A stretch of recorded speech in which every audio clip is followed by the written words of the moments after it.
tu amor, por tu infinito perdón. Gracias te doy por Jesús, que por amor se entregó. ¿Cómo están mis hermanos? Que el Señor les bendiga, sea la paz de Dios sobre sus vidas, sobre sus hogares, y que nunca falte el bien y la misericordia en cada una de sus vidas, sabiendo que tenemos un Dios que ante todo primeramente está pendiente de nuestras vidas, de todo lo que somos. Ponemos en las manos del Señor este tiempo pidiendo que sea el Espíritu Santo quien haga la obra en nosotros, que sea el Espíritu Santo quien ponga el querer como el hacer por su divina voluntad. Estas enseñanzas que vamos a hablar acerca de lo que se refiere a cada parte de lo que se refiere a la vestimenta sacerdotal, creo que por la ayuda del Señor van a ser cortitas. Dios nos ayude para aprovechar bien cada cosa que el Señor nos permita recibir en este día. Recordándome también que estamos en un año muy decisivo. Este es el año de los plazos límites y de las oportunidades. Las oportunidades no se refieren a oportunidades carnales, oportunidades laborales, oportunidades en el sentido concupiscente, me doy a entender, en el sentido de metas personales, de autorrealizaciones. A lo que se refiere el Señor en este tiempo son metas espirituales. El que te pongas a cuentas con tu familia, el que levantes el altar familiar, levantes el altar personal, el altar de la iglesia, el que cierres las grietas que han estado abiertas por muchos años, el que prestes oído al Espíritu Santo de Dios, el que vivas una vida de resurrección. Este es un año muy demandante en el sentido del por qué habla principalmente de prestar los oídos a Dios, es porque muchas de las decisiones que se toman ministerialmente se toman por carne y se toman específicamente por un deseo personal, un anhelo personal, una perspectiva personal, y no acorde a lo que el Espíritu Santo está guiando. Vivir una vida de resurrección es tomar la decisión de ya empezar a morir a nosotros para que el Señor viva en nosotros. Este es un año de mucha demanda, y que Dios nos ayude, que Dios tenga misericordia de nuestras vidas y que nos ayude a llegar a las metas, y que el Señor no permita que las situaciones que nosotros estemos viviendo en lo personal, en lo laboral, en lo familiar, afecten con lo que nosotros debemos hacer en este tiempo. Más bien que el Señor tome total control y el Señor haga lo que tenga que hacer en nosotros. Vamos a poner este tiempo en manos del Señor, pidiendo que el Espíritu Santo haga su obra en este día, que Dios tome control de este tiempo para que sea Dios obrando, que sea el Espíritu Santo trabajando en nosotros, Padre, en el nombre de Jesús. Sabemos, Padre, que todas las cosas se mueven, Padre, por tu voluntad, mi Señor. Aun cuando nosotros no queremos, Señor, aun cuando la carne no quiere, Padre, tú pones el querer como el hacer. Padre, ayúdanos, Señor, a amar tu obra de corazón, Señor. Ayúdanos a tener encuentros verdaderos, Señor, y genuinos contigo, Padre. No vamos a entender tu amor, ni vamos a sentirnos amados si, Padre, no tenemos, Señor, los tiempos de intimidad contigo, Padre. Perdónanos. Porque muchas veces, Señor, sabiendo que tenemos una fuente, vamos a las cisternas, Padre. Perdónanos porque muchas veces, teniendo fuente de vida, Padre, a dónde correr, Señor, vamos a las cisternas. Padre, tú que conoces nuestras necesidades, nuestras angustias, nuestros sufrimientos, nuestras preocupaciones, Padre, dice tu palabra que toda carga la entreguemos delante de ti, Señor, porque tú nos harás descansar. Y aún la palabra dice que te entreguemos toda la ansiedad sobre ti, porque tú tienes cuidado de nosotros. Tú no quieres hijos ansiosos, tú no quieres hijos desesperados. Tú hablaste, Señor, en el monte, Señor, de Todopoderoso de los Olivos, acerca, Señor, del afán y la ansiedad. Padre, ¿en qué nos afanamos tanto, Señor? ¿En qué nos preocupamos tanto si a la final, Padre, tú eres el que sostiene nuestras vidas? Antes bien, Señor, que vivamos una vida, Señor, constante en tu presencia. Una vida de resurrección, una vida, Señor, con grietas, Señor, tapadas. Ayúdanos a sanear nuestra vida emocional, espiritual en todas las áreas y todo lo que estorba. Padre, también este es el año, Señor, Padre, de anular los decretos que van en contra de nosotros. Ayúdanos a identificar, ayúdanos a no ser ociosos, Padre. Quita la ociosidad, quita lo que está pesando, Señor, en nuestras vidas, en el nombre de Jesús, para cumplir el plan y el propósito que tú tienes para este tiempo. Quita, Espíritu Santo, aquello que está haciendo molestia, estorbo, Padre, en el nombre de Jesús, para lograr cumplir, Señor, el propósito de tu voluntad, Padre. Ayúdanos. Ayúdanos porque reconocemos que, Padre, solamente en ti lo tenemos todo y sin ti nada somos. Ayúdanos, Padre. Ten misericordia de nuestras vidas. Ten misericordia de nosotros porque si, Padre, no tenemos, Señor, un rumbo sin tu presencia, no podemos hacer nada. Ayúdanos, Señor. Ten misericordia de nosotros porque reconocemos que nosotros no podemos. Pon el querer como el hacer en nuestras vidas por seguir tu nombre, Padre. Perdona los pecados de nuestras familias, de nuestras parentelas. Perdona la necedad, la desobediencia y aún perdónanos cuando hemos sido causa, Señor, Padre, de que tu nombre sea blasfemado. Perdónanos, ten misericordia. Ayúdanos, Señor, Padre, Dios Todopoderoso, Señor, a ser fieles y a engrandecer tu nombre, Señor, y no pensar en nosotros mismos, Padre. Ten misericordia, perdónanos. Perdona nuestras iniquidades, perdona nuestros pecados, perdona nuestras falencias, Señor, nuestras bajezas, Padre. Padre, reconocemos, Señor, que delante de ti estamos, Señor, y que, Padre, Señor, somos necesitados de ti, Señor, y aún reconocemos que hemos, Señor, fallado delante de tu presencia, Señor, límpianos, santifícanos en ti, Señor, perdona nuestras iniquidades, que todo lo que se haga, Señor, se haga, Señor, acorde al diseño de tu voluntad. No nos permitas movernos de nuestra voluntad, ayúdanos. Háblanos al corazón, Señor. Perdónanos porque aun cuando decimos que se haga tu voluntad, aún persistimos en querer hacer la nuestra pensando que estamos bien y eso es seña de orgullo. Eso es seña de altivez, papá. Perdónanos. Perdónanos porque muchas veces nos jactamos, Señor, de cuando tú nos usas y creemos, Señor, nos creemos tan espirituales, Señor, tan ungidos, tan especiales y muchas veces menospreciamos, Señor, a otros. Perdónanos. Porque nada somos y nada tenemos, Señor, sin ti, Padre. Y tú usas a quien tú quieres. Porque aún, Señor, tú usaste la asna, Señor, para reprender a Balaam. Padre, tú utilizaste, Señor, los medios que tú usaste, Señor, para, Señor, abrir, Dios Todopoderoso, Señor, caminos, Señor, en la soledad.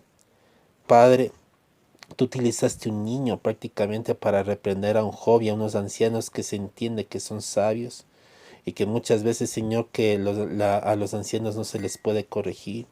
Tú usaste, Señor, lo que a la vista es visto como insignificante, como no tenido en oportunidad, papá, para humillar, Señor, a aquellos que se creían sabios. Señor, tú haces, Señor, obra perfecta, Padre, porque tú te glorificas, Señor, en quien tú quieres.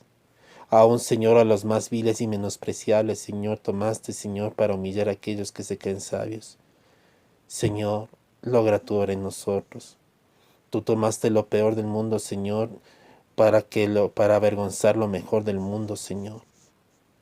Haznos entender que somos en ti valiosos y que no somos, Señor, escogidos por lo que nosotros podamos hacer, Señor, sino por causa de lo que tú ya hiciste en la cruz.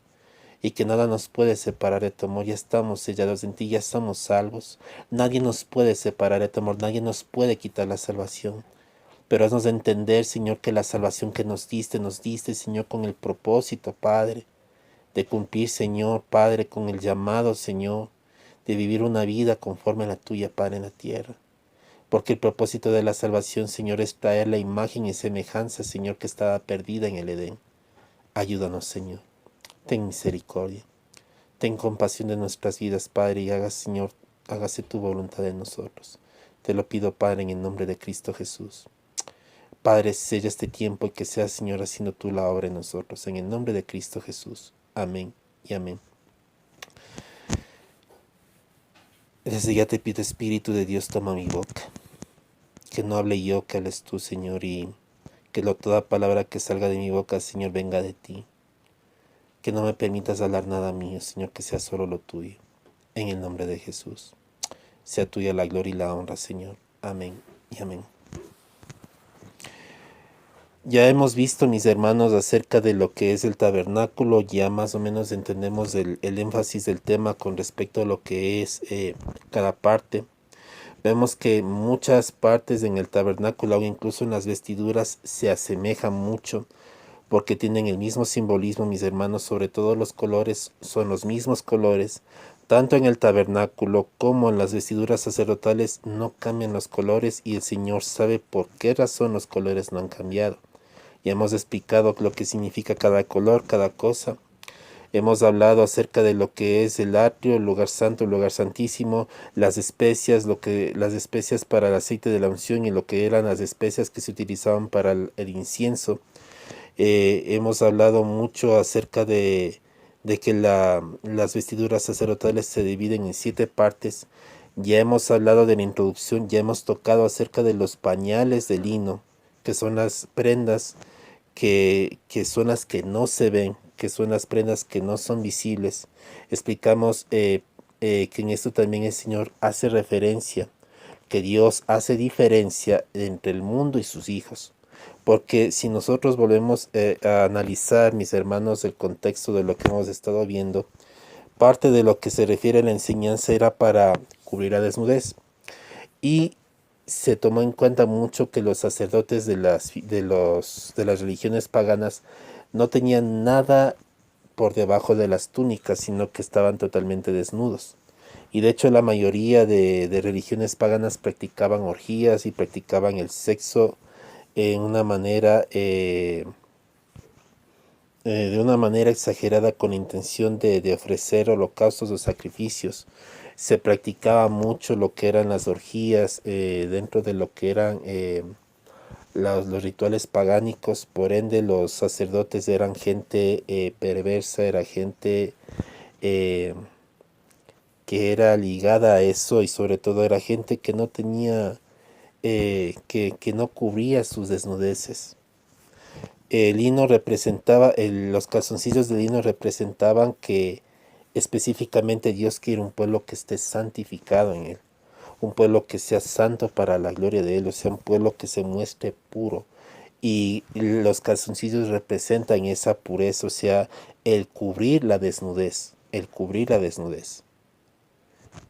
Hablamos que era para mostrar obediencia, ya que los calzoncillos de una manera hablaban específicamente de la obediencia que está primeramente delante de Dios, ya que los calzoncillos es una prenda íntima que nadie ve que tú te pones y nadie sabe si lo estás puesto. Pero sin embargo el Señor conoce si tú te estás puesto o no y lo conoces tú. Y esto se aplica igual en la obediencia. Hay cosas que el Señor en lo íntimo te habla y tú eres responsable si obedeces o no a Dios. El mundo no sabe si es que tú estabas bajo un mandato, tú puedes engañar a las personas, tú puedes engañar a los seres humanos, tú puedes engañar a autoridades para asimilar que tú estás viviendo una vida santa, pura, sin mancha.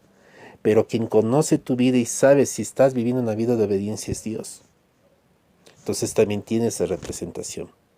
Representaba la obra de la gracia porque hablaba específicamente de cómo Cristo cubría nuestros pecados y lo cubría para siempre a través de su sacrificio. Cuando se hablaba del derramamiento del sudor para que no lleguen a las partes íntimas. O sea, todo tenía un simbolismo, todo tenía un propósito específico para darnos a entender la obra de Cristo. O sea, nada de lo que sucede sucede por casualidad. Yo les cuento un detalle hace un tiempo y era que la iglesia donde yo estuve antes, la última, y bueno, donde estuve antes, eh, se estaba haciendo un logotipo y yo me acuerdo bien eso y para mí fue enseñanza para la iglesia.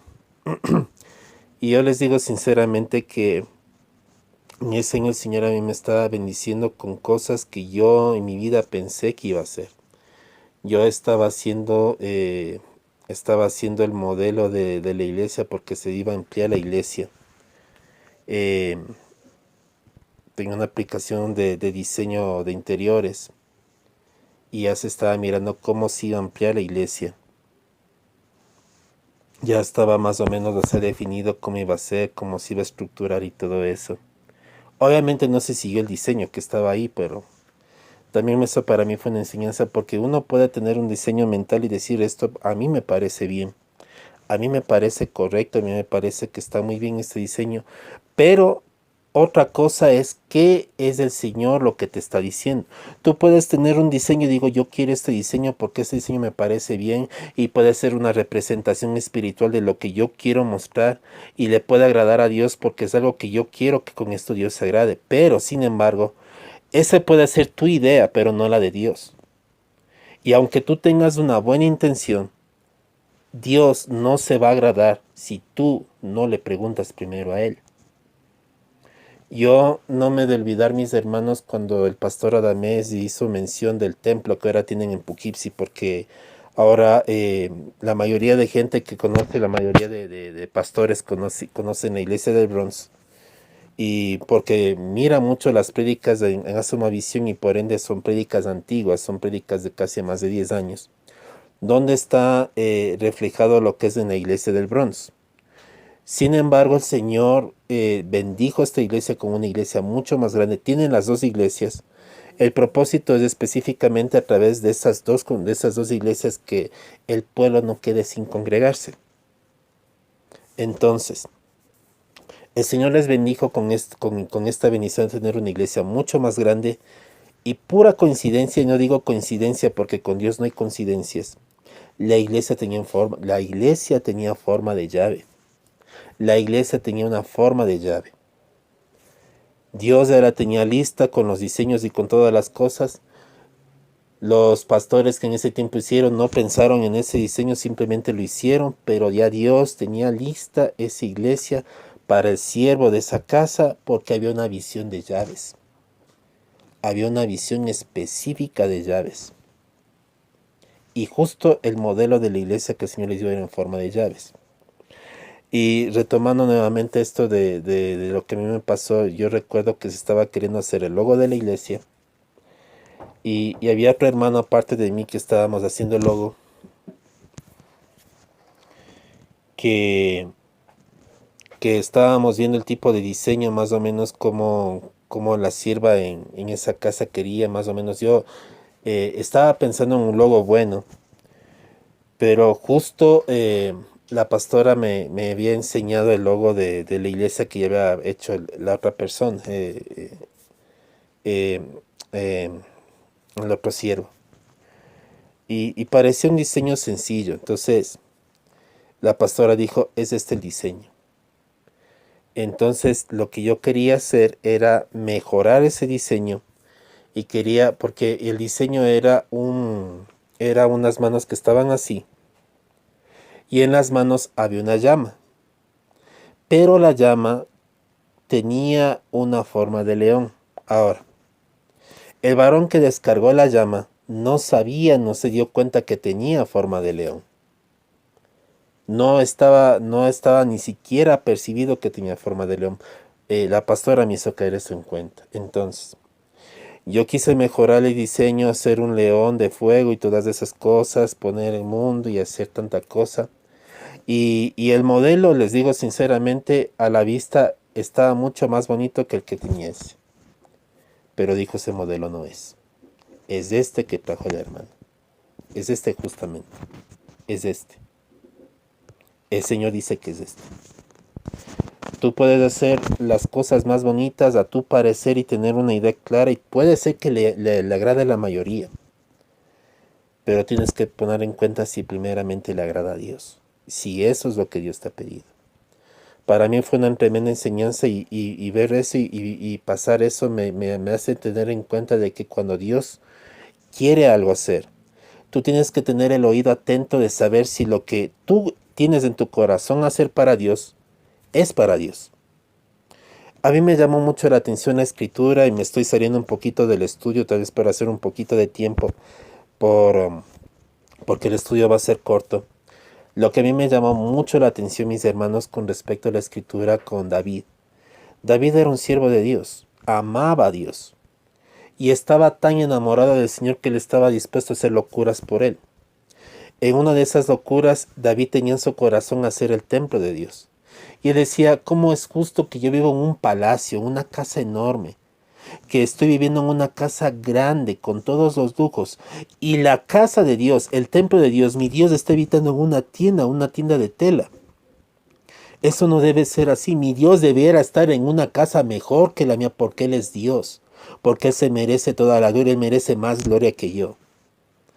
Y Natán contento, emocionado, porque también los profetas se emocionan. Los profetas también cuando se emocionan se equivocan. El profeta Natán decía, haz lo que tengas en tu corazón porque Dios está contigo. Porque la visión a la vista era buena, porque era para Dios y quería agradar a Dios. Y era tremendo porque el anhelo de David era agradar el corazón de Dios. Estaba tan enamorado del Señor que dijo, no, es que no es justo que yo viva en un palacio y mi Dios viva en una tienda. Y es tremendo porque después de la noche, cuando le dice el profeta, cuando le dice el profeta Natán a David, haz lo que tengas en tu corazón porque Dios está contigo. Dios luego se presenta de noche y dile que Él no me va a hacer caso. Dile que Él no me va a hacer caso a mí. La razón por la que Él no me va a hacer caso es porque sus manos están manchadas de sangre. Pero por cuanto tuvo ese pensamiento, yo lo voy a bendecir y voy a engrandecer más. Y es más, le hace saber que David iba a ser bendición para ser rey de que su linaje iban a ser reyes para siempre. Ahora, una de las cosas que yo entiendo es que todo lo que el Señor sella desde la eternidad se cumple. Ya Dios sabía cómo iba a ser David y cómo David iba a obrar con Dios. Dios sabía que el pueblo iba a escoger un Saúl, porque el pueblo estaba buscando un rey conforme a su deseo, y Dios lo permitió. Dios sabía que iba a haber un David, porque Dios conoce los tiempos, y Dios lo preparó para que él sea el rey de Israel, y Dios le dio un corazón conforme al de él, para que él tenga esa disposición como el Señor quiere. ¿Por qué hablamos de que David tenía el corazón conforme a Dios? Porque él pensaba como Dios pensaba. Dios mismo fue quien formó el carácter de David para que David tuviese el corazón de Dios. No es que David tuvo el corazón de Dios por sí mismo, por lo que mucha gente lamentablemente enseña. Lamentablemente la gente está enseñando que todo se atribuye a los heroísmos de las personas o lo que las personas hacen, y muchas veces elogiamos a los siervos de Dios por tener ese pensamiento y pensamos que ellos lograron, que ellos se dispusieron o se impusieron algo por ellos mismos para llegar a ser lo que dice la palabra de Dios que son. Y lamentablemente eso se enseña y muchos lo creen. Pero la palabra te da a entender que si Dios no obra en tu vida, si Dios no obraba en ellos, ellos no iban a hacer lo que iban a hacer. Mis hermanos, 3 años y medio el Señor Jesucristo soportó las inmadureces de sus discípulos. Y de repente viene un viento que sopla y una llama de fuego sobre las vidas de los apóstoles, de los que estaban yendo, y ellos nunca más fueron los mismos. La obra es de Dios. Con esto no estoy diciendo que el Señor Jesucristo no hizo una obra completa. El Señor Jesucristo sabía. Él estaba preparando también el camino para ellos. Así como Juan preparaba el camino para Cristo, Cristo estaba preparando el camino para su iglesia.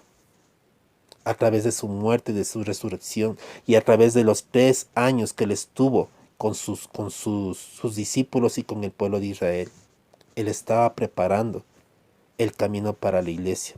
Y la iglesia está llamada a preparar el camino para la venida del Señor Jesús. Esto es tremendo. Pero todo esto es en la guía del Espíritu Santo. Y esto es una demanda que el Señor manda para este año, de ser una iglesia que aprenda a escuchar la voz de Dios. Mis hermanos, van a haber sorpresas en este tiempo.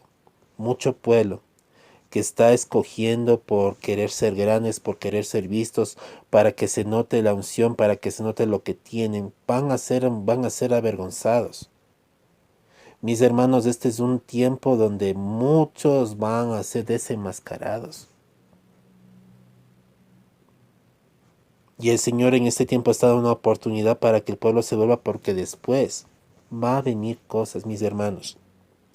Yo recuerdo lo que pasó en el cautiverio. Y era que Dios dio una última oportunidad al pueblo de Israel de devolverse el corazón con Josías. Y aún así el pueblo seguía adorando en los lugares altos.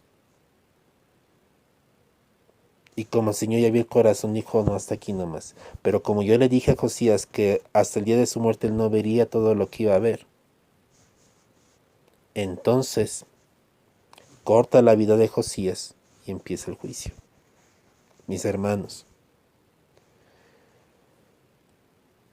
no vaya a ser porque el pueblo de Israel pensaba que ellos nunca iban a pasar por cautiverios, que ellos nunca iban a pasar por situaciones duras, que ellos nunca iban a pasar por cuestiones de, porque eran los escogidos de Dios, eran el pueblo de Dios, entonces ellos nunca iban a ser cautivados, ellos nunca iban a ser perseguidos, ellos nunca iban a hacer eso hasta que de repente vino el cautiverio. Hasta que de repente vino el cautiverio. Mis hermanos, que Dios nos ayude a ser percibidos en este tiempo y que Dios nos ayude a abrir los ojos a lo que nos está pasando y que no seamos sordos. Porque cuando pase esta oportunidad, si el pueblo no se alinea, van a venir cosas que van a sacudir. Y el pueblo verdaderamente va a pedir, va a arrepentirse cuando ya sea tarde.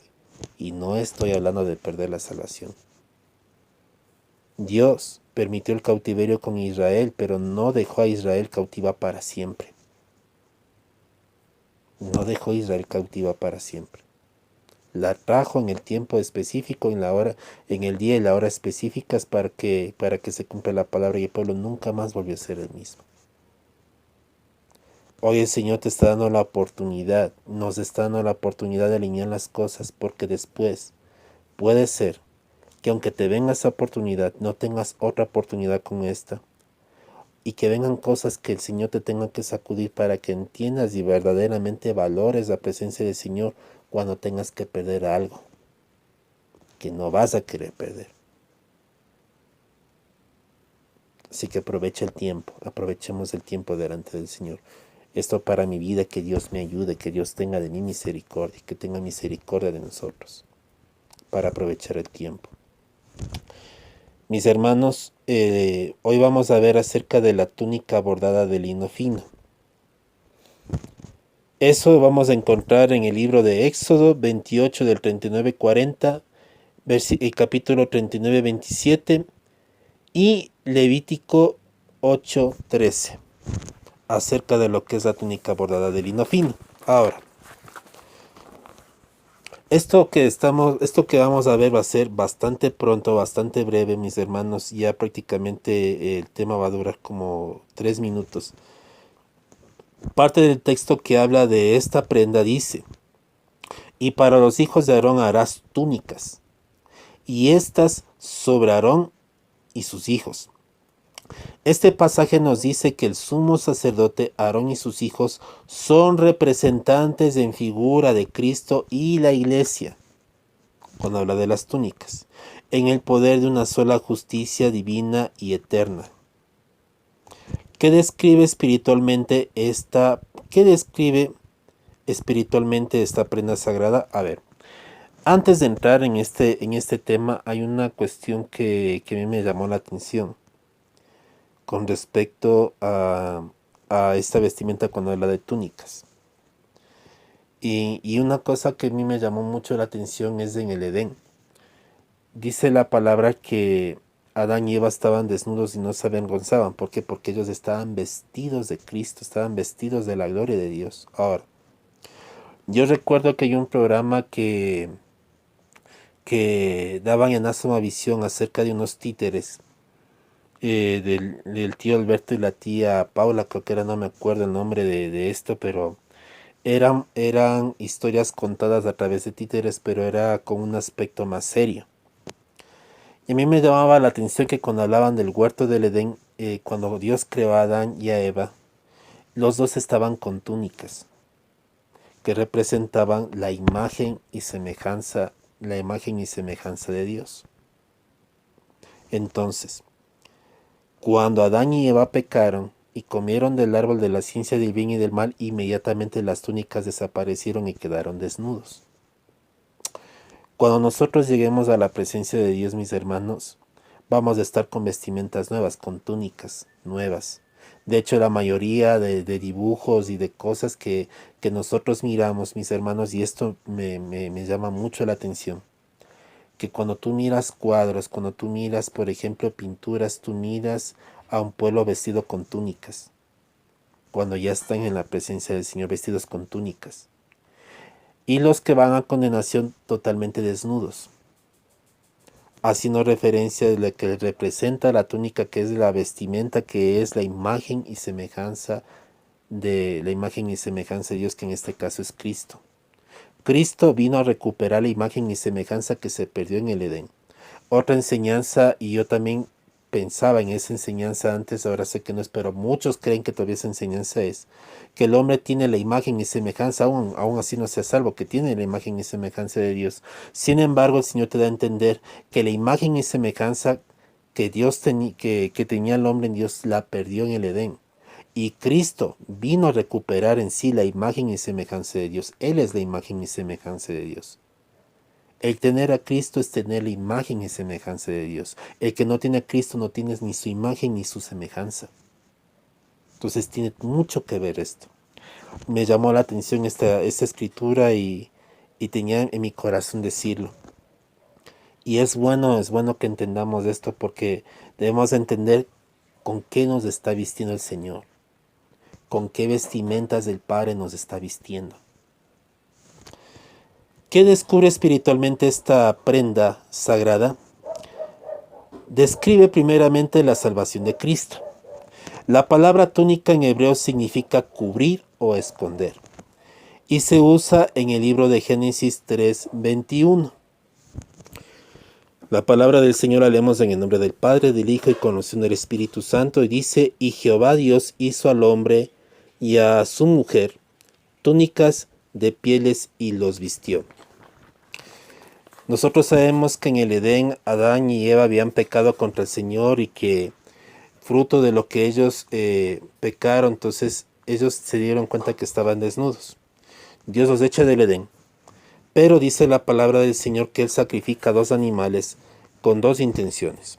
La primera era para cubrir su desnudez y la segunda para expiar el pecado de ellos, porque el sacrificio de esos animales para vestir representaba también el sacrificio de Cristo tiempo después. Todo tiene un simbolismo, y aquí te da a entender cuánto Dios ama al hombre y cuánto Dios quiere ver al hombre en su presencia. Ahora, ¿en dónde Dios hizo túnicas para cubrir la desnudez de Adán y Eva? El cordero sacrificado en el Calvario sería el anticipo de este animal sacrificado en el Edén. Cristo nos cubre de pecado con su muerte ante Jehová de los ejércitos. Nos cubre con su sangre. Ahora tenemos una túnica limpia perpetua. No es una túnica temporal, no es una túnica que te estás puesto un día, otro día no estás puesto. Esta túnica es perpetua. Y esta túnica es una túnica venida directamente del Señor por medio de la misma sangre de Cristo. Estamos vestidos con esa túnica. Punto número 2. Describe la santidad y limpieza de la vida de Cristo. Dice: por ser una túnica blanca de lino finísimo, nos habla del santo estilo de vida que tenía el Señor Jesús. Él expresó: ¿quién de vosotros me redarguye de pecado?, según el libro de Juan 8:46. Yo siento leerle desde el 39 hasta el 47. Esto es una parte de la escritura que habla específicamente acerca de la elección de Dios con los hijos de Dios. Miren, Israel, que era pueblo de Dios, no todos los que eran de Israel eran del pueblo de Dios. Y el Señor Jesús en esta palabra lo hace ver muy claramente cuando, primeramente, en el 8:31, que no voy a entrar en esa parte, habla de que conoceréis la verdad y la verdad os hará libres. Ahora, el pueblo no quería escuchar la voz de Dios, sino que el pueblo se creía que era el pueblo de Dios por la herencia, por el linaje, por todas las cosas. Sin embargo, Dios daba a entender que no todo el que decía Señor o no todo el que era de Israel era pueblo de Dios. Y que esto era una elección no de ellos, no de una descendencia, sino de Dios. Y van a ver lo que dice aquí la Escritura. Respondieron y le dijeron, nuestro padre es Abraham. Jesús les dijo, si fueseis hijos de Abraham, las obras de Abraham haríais. Ahora, pero ahora procuráis matarme a mí, hombre, hombre que os he dicho la verdad, la cual he oído de Dios. No hizo esto Abraham. O sea, en otras palabras, Abraham no hizo lo que Cristo hizo. Y sin embargo procuraba matarles. Vosotros hacéis las obras de vuestro padre. Entonces le dijeron, nosotros no somos nacidos de fornicación, un padre tenemos que es Dios. O sea, imagínense que al mismo Señor Jesucristo le dijeron hijos de fornicación y se atrevieron a decir que eran hijos de Dios y estaban ofendiendo. Y una de las cosas que era tremenda es que decía, si ustedes son hijos de Dios, sabían quién es Él. Si ustedes dicen que son hijos de Dios, ustedes supieran quién soy yo y a qué he venido. Lo deja bien claro el Señor Jesús. Ustedes dicen que son hijos de Dios, sin embargo, me rechazan que yo soy el autor de la vida y que soy hijo unigénito de Dios. Desde antes de la fundación del mundo, y ustedes por elección. Ahora, Jesús entonces le dijo, si vuestro Padre fuese Dios, ciertamente me amaríais, porque yo de Dios he salido, he venido, pues no he venido de mí mismo, sino que Él me envió. Yo no he venido de mí mismo, yo no he salido por mí mismo, yo no me escogí a mí mismo, Él me envió. Jesucristo no hacía nada para gloria suya, sino para gloria del Padre. ¿Por qué no entendéis mi lenguaje? No dice, ¿por qué no entendéis mi lenguaje? Como en sentido de desespero, ¿por qué no me entienden? No, le está diciendo, ¿por qué ustedes no me entienden? Y él mismo contesta, porque no podéis escuchar mi palabra. Y porque no pueden escuchar mi palabra, porque no son de Dios. Luego lo dice, ¿y por qué dice? Vosotros sois de vuestro padre el diablo, y los deseos de vuestro padre queréis hacer. Él ha sido homicida desde el principio y no ha permanecido en la verdad. No ha permanecido en la verdad. Porque no hay verdad en él. Cuanto habla mentira, de lo suyo habla, porque es mentiroso y padre de mentira. Y a mí, porque os digo la verdad, no me creéis. ¿Quién de vosotros me redarguye de pecado? Que es el versículo que estábamos viendo. Pues si os digo la verdad, ¿por qué vosotros no me creéis? El que es de Dios, las palabras de Dios oye, porque esto y por esto no las oís vosotros, porque no sois de Dios. Me llamó mucho la atención leer esto porque aquí te habla de la elección. Mis hermanos, el que es de Dios va a recibir la palabra de Dios. El que es de Dios va a entender lo que Dios le dice y es más, va a estar con el corazón atento a lo que Dios le dice.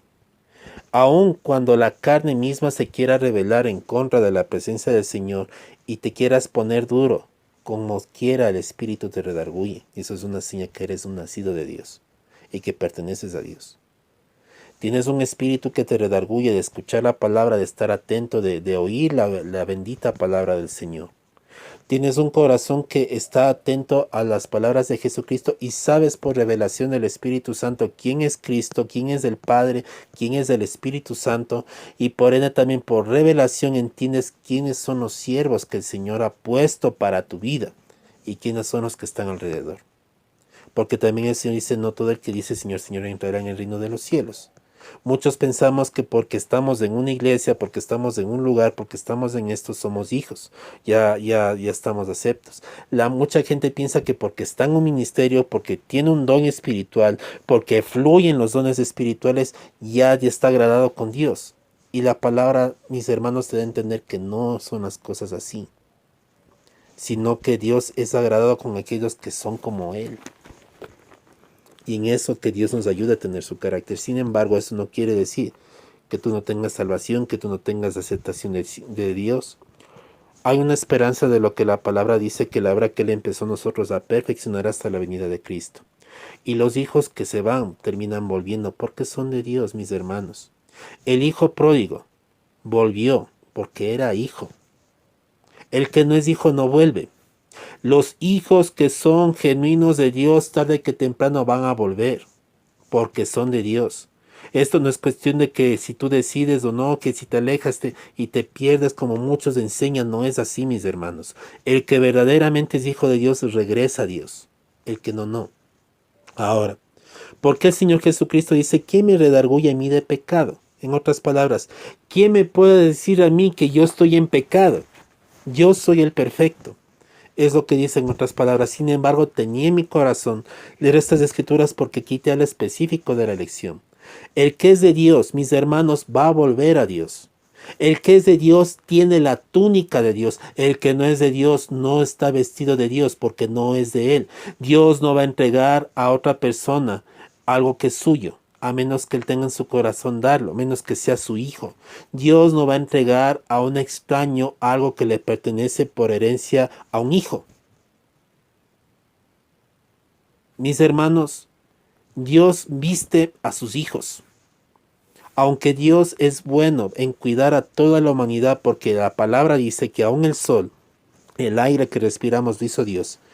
Y de hecho, aunque los ateos, aunque los ateos nieguen a Dios, ellos son sustentados por el mismo Dios, y el mismo Dios dará cuentas con ellos por todo lo que recibieron, por el aire, por el alimento, aún el trabajo, mis hermanos, aún la provisión, aún todo lo que tienen, mis hermanos. Si Dios no les da, no lo tienen. No es el trabajo, el esfuerzo, porque un Dios tiene misericordia.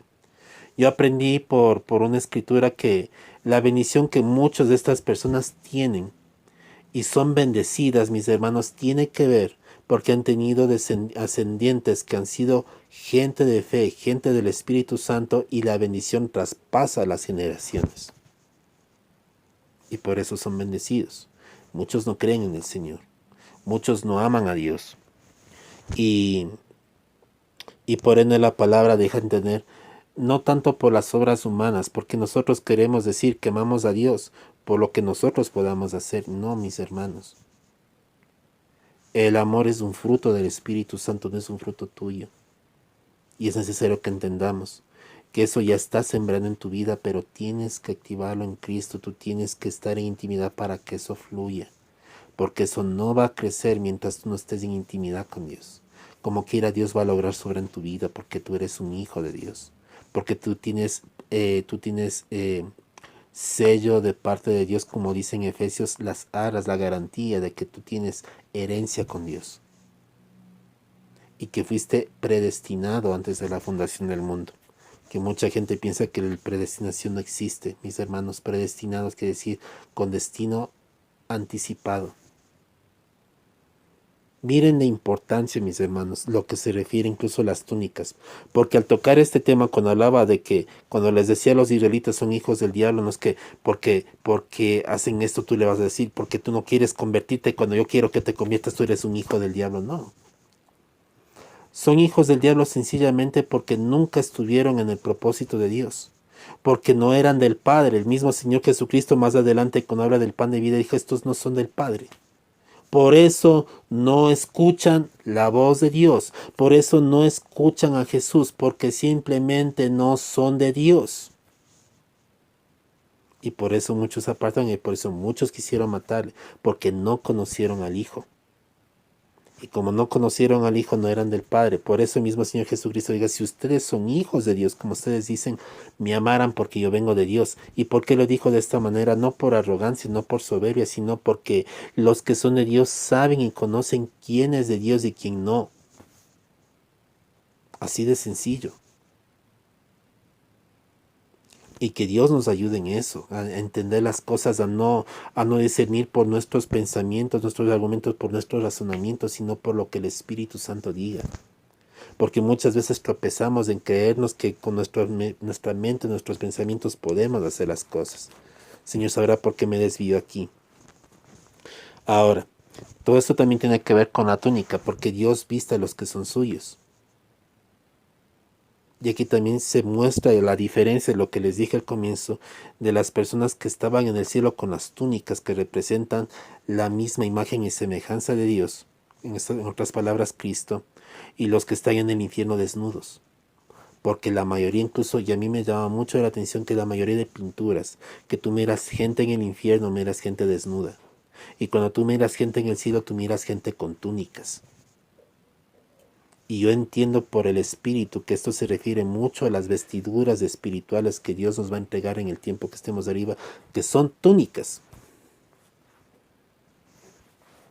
Y esto es tremendo. Describe, ya hemos hablado de, la blanca santidad estaba en cada fibra de la vida del Señor Jesús de Nazaret. Por eso fue el único que pudo conseguir nuestra salvación y realizar tan perfecta redención, pudiendo decir, consumado es, según el libro de Juan 19:30. No vamos a entrar en esa parte. Pero eso ustedes los pueden leer en su casa Juan 19:30. Punto número 3 y último. La palabra justicia habla de don, habla de dar a cada uno lo que corresponde. La palabra justicia habla de dar a cada uno lo que corresponde. Ahora, Cristo da a todo aquel hombre o mujer que pone su confianza en Él. La gracia divina salvadora, el que pone su confianza en Él. Salvadora, santificadora y glorificadora. El lino fino era la base de todo en los calzoncillos. El lino fino era la base en todo. En los calzoncillos, en el cinto, en el turbante y sobre todo en la túnica. El lino fino era la base porque este representa pureza. Porque la base de todo quehacer divino es la felicidad del hombre. Según Isaías 61:10 y Zacarías 3 del 3 al 5. Esto le pueden leer en sus casas donde están y entrar en la lectura para que le comparen. Pero yo tengo en mi corazón leer otro texto bíblico y esto está en Hebreos 10. Esto ya lo hemos leído muchas veces, mis hermanos, pero vale la pena leerlo porque aquí te toma algo muy importante que, por ejemplo, mucha gente predica de esto con respecto a perder la salvación y mucha gente te habla con este versículo de perder la salvación, pero aquí te dice algo muy diferente. Y esto ya lo he leído muchas veces explicando esto. Pero esto va con respecto a lo que dice la palabra justicia, habla de dar a cada uno lo que corresponde. Dice, Cristo da a todo aquel hombre o mujer que pone su confianza en Él. Ya, que pone su confianza en Él, la gracia divina, salvadora, santificadora y glorificadora. Entonces, la gracia salvadora, santificadora y glorificadora es dada a aquellos que ponen su confianza en Cristo Jesús. Ahora, ¿por qué voy a leer este versículo? Porque este versículo mucha gente le toma esto como hablando de los pecados que nosotros generalmente cometemos y que por esa causa nos vamos a perder y todo eso por estos pecados. Pero no te habla de los pecados, generalmente habla de un pecado en general que tiene que ver con el propósito del por cual Dios permitió esta carta a los hebreos, y era que el pueblo hebreo estaba siendo presionado para abandonar la vida de fe y volverse al judaísmo. Mis hermanos, dejar la vida de fe para volverse al judaísmo era abandonar la gracia. Ese es el pecado de que aquí se está refiriendo el escritor de Hebreos, no de otros pecados, porque mucha gente asimila esto para condenar por pecados, por cosas, por impurezas, que sí. La palabra del Señor también dice que practica el pecado no es de Dios. No te dice que deja de ser de Dios, sino que no es de Dios. Entonces, ¿por qué tomo esta escritura? Porque aquí te da a entender la justicia de Dios. La justicia salvadora te da a entender que cuando tú le crees a Dios Y esta fe con la que tú le crees no es algo que tú la vas a formar en ti, sino que es algo que Dios te la pone en tu vida. Porque es toda obra de Dios, mis hermanos, aún para creer en la obra salvadora, si Dios no te la revela a tu vida, tú no vas a creer. El hombre no está en la capacidad en sus medios de poder creer en sí o no en la salvación. El hombre no puede. Por eso, si el hombre decide la salvación por sus medios, no la va a escoger. ¿Por qué? Porque el hombre está constantemente dividido al pecado, está constantemente alineado al pecado. No te va a escoger la salvación si el hombre decide por sí mismo. Por más de que tú le presentes los mejores argumentos. A menos que Dios redarguya su vida y que Dios mismo lo traiga a salvación. Esto no es cuestión de méritos humanos. Ahora, porque si pecáramos voluntariamente, ahora, después de haber recibido el conocimiento de la verdad, aquí lo dice claramente. Si pecáramos voluntariamente después de haber recibido el conocimiento de la verdad, en otras palabras, si tú decidieras pecar en contra del Señor al rechazar la gracia de Dios, después de conocer la verdad, después de haber experimentado la verdad, después de haber conocido la gracia de Dios, decides dejarla y volverte atrás a los viejos rudimentos, a las viejas costumbres, ya no hay más sacrificio por el pecado. Porque automáticamente rechazaste la sangre que te salvó de la ira venidera. ¿Por qué? Porque decides abandonar la fe en la que tú crees en el Salvador, que dio la vida por ti, que es Cristo, para volver a creer que si por obras no te salvas, te pierdes. O sea, en otras palabras, de creer en que son tus obras, que son tus actos, que son tus haceres los que te van a llevar a la salvación. A ese pecado es al que se refiere aquí la palabra. No se refiere a otros pecados, no se refiere a los pecados que generalmente tenemos por costumbre de estar condenando, juzgando a las personas. Porque si nosotros decimos es que por el pecado, es que por el pecado, pero es muy fácil decir es que por el pecado. Todos pecamos, mis hermanos. La persona que más piense que está libre de pecado es el que más peca. La persona que piensa que es más humilde es la más orgullosa, mis hermanos. No hay persona en este mundo que no tenga pecado. Todos están con pecado, sino es que es por el pecado, que por el pecado. Entonces, todos estamos bajo condenación y no hay salvación para el ser humano por más que Cristo venga. ¿Por qué? Porque si tú le enseñas al pueblo a depender que por las obras tuyas, que por el trabajo tuyo, tú te vas a salvar, tú estás negando la sangre de Cristo, que es lo que más luego dice. Estás negando la sangre de Cristo y estás negando la obra de salvación, que es lo que más abajo dice. Sino una gran expectación de juicio que ha de y de hervor de fuego que ha de devorar a sus adversarios. Muchos toman lo que yo voy a leer después como la acusación a los pecados y por estar en el pecado ahora hay más condenación y todo eso. No, mis hermanos. Aquí hay una cosa bien breve que el Señor dice: el que viola la ley de Moisés por testimonio de 2 o 3 testigos muere irreversiblemente.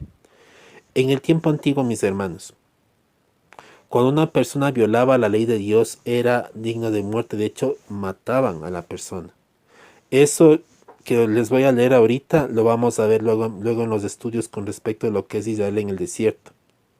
Pero una de las cosas que, por ejemplo, uno de los mandatos que se daban, por ejemplo, en el tiempo antiguo, y esto justamente lo estudiamos se estudió con el pastor Adamés, acerca del orgullo, era que con una persona, mis hermanos, cuando una persona violentaba el sábado, hacía una obra que sabía que no debía ser un sábado, solo por violentar el sábado, solo por coger leña el sábado, lo que para en este tiempo es algo inofensivo, solo por coger leña el sábado, apedreado.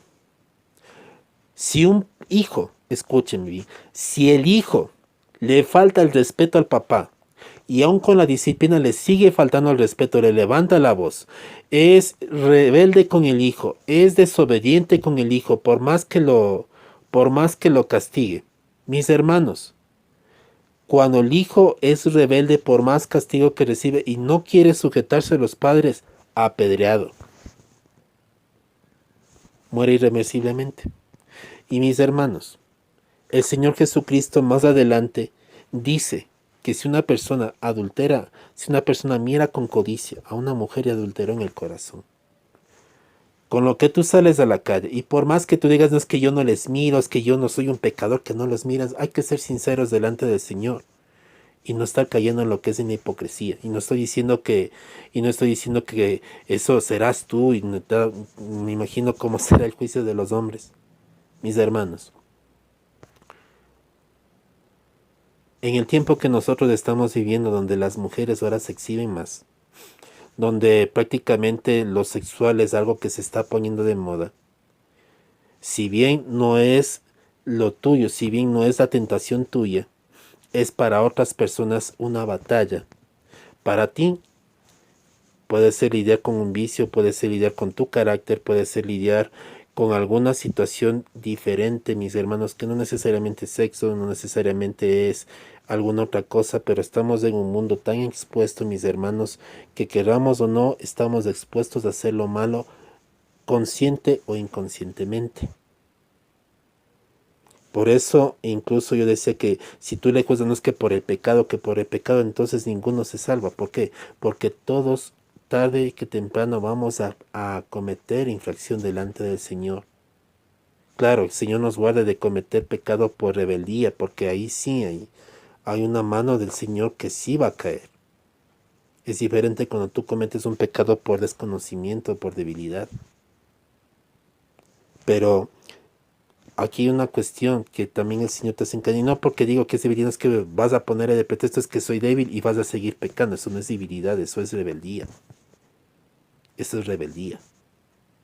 Ahora, aquí lo que te deja caer en cuenta el Señor es que dice que los pecados en el Antiguo Testamento todos eran dignos de muerte y te mataban. Y en el tiempo antiguo así juzgaba la ley. Así juzgaba la ley. Como el hombre no estaba en capacidad de obedecer la ley, entonces automáticamente el hombre el hombre seguía apartado de Dios. Por eso Dios hizo un nuevo pacto, que es el pacto nuevo, que es el pacto con Cristo Jesús, por el cual en ese nuevo pacto entramos por medio de la sangre de Cristo a la presencia de Dios. No podíamos entrar sino hasta los atrios porque había que ofrecer un sacrificio diario para alcanzar el perdón de Dios, y eso nos impedía estar en el lugar santo. Cristo ofrece por nosotros el sacrificio y todos entramos en el lugar santo. Ahí es donde entra el siguiente versículo. ¿Cuánto mayor castigo pensáis que merece que pisotee al Hijo de Dios? En otras palabras, al que pisotea al Hijo de Dios, al que tuviere por inmunda la sangre del pacto, habla del pacto en el cual fue santificado él y nosotros también, e hiciera frente al Espíritu de gracia. De gracia. En otras palabras, resumidas cuentas, si tú pensabas que era mayor castigo, toda la ley, las desobediencias y todo eso, es peor que después de que Cristo pagó un precio por ti, que fue el único que pudo hacer eso y lo hizo, y la manera que lo hizo para salvarte, te mete en la presencia del Señor y luego tú quieras dejar el camino. Que después de todo el sacrificio que Dios hizo por ti, tú quieras abandonar el camino del Señor para depender. Y aquí no te está diciendo que abandones, que ya te resientas con el Señor y que nunca más regreses a la iglesia. Yo les digo que el que es de Dios, tarde que temprano el Señor lo trae, como lo trajo al Hijo pródigo. A lo que yo me refiero aquí, mis hermanos, y a lo que aquí está hablando la palabra, es que el Señor muere por ti, ya te dio la entrada. Pero tú como necio quieres seguir dependiendo de tus obras, de tu trabajo, de tu merecer la salvación, en vez de depender de Cristo. A eso se refiere este versículo. Y aquí tendrá que entender que nadie se pierde de lo que Cristo ha llamado. Pero que es un peligro. Y esto es algo tremendo, mis hermanos, porque mucha gente en este tiempo se está metiendo al judaísmo. Podrán decirnos que es para aprender más de Dios, de la cultura de Israel, y no es que, hay muchos que enseñan, no es que yo me salvo porque aquí dicen que es Jesús y la palabra es Yeshua por tonterías. Y mis hermanos, es una cosa tan peligrosa que nosotros tenemos que pedirle al Señor auxilio para que esto no sea una piedra de tropiezo en nosotros. Aquí te deja bien claro el Señor que no es por pecados, por cosas, acciones personales que tú te vas a salvar, sino únicamente por la sangre de Jesús. Y si tú rechazas la sangre de Cristo y rechazas, por ende estás rechazando la obra de fe, la obra de Redentor. Y la palabra dice que nosotros somos salvos por la fe en Cristo. Al tú querer depender de tus obras, al tú querer decir que quieres lograr tu salvación por tus obras, estás por ende negando la sangre de Cristo. Cuando el Señor decía que cuidemos la salvación con temor y temblor, no se refería porque la podamos perder, sino por el autor de la salvación y por lo que esa salvación valía. El que ama a Dios cuida con temor y temblor, no tanto por miedo que se la quite, sino porque ama tanto al Señor que quiere cuidar como un tesoro valioso la salvación. Por eso es con temor y temblor, o sea, lo cuida con esmero, lo cuida con reverencia, lo cuida como un tesoro valioso. Porque así una persona que valora un tesoro lo cuida con temor y temblor para que ese tesoro no se dañe, no se eche a perder, porque ama lo que tiene. Hoy en día se enseña a la gente lo que se enseña para imponerles miedo. Lo que le están enseñando a la gente es quererse salvar a sí mismos. Lo que la palabra del Señor dice, que el que quiere salvarse a sí mismo, su propia vida la perderá. Mas el que pierde su vida por causa de mí la hallará. Y no se refiere específicamente a que si viene alguien a decir que persigan a Cristo, digan yo soy cristiano, mátenme para decir que perdí la vida por el Señor. No, sino el saberse negar constantemente a Cristo. Y el de saberse negar quiere decir que también niegues tus argumentos, para que aprendas a escuchar la voz de Dios y aprendas a escuchar su voz y aprendas a entender lo que Dios dice. Me excedí del tiempo, mis hermanos, pero Dios es bueno en lo que Él está haciendo. Vamos a terminar este tiempo en oración y Dios mediante vamos a continuar con el estudio para avanzar con lo que se refiere a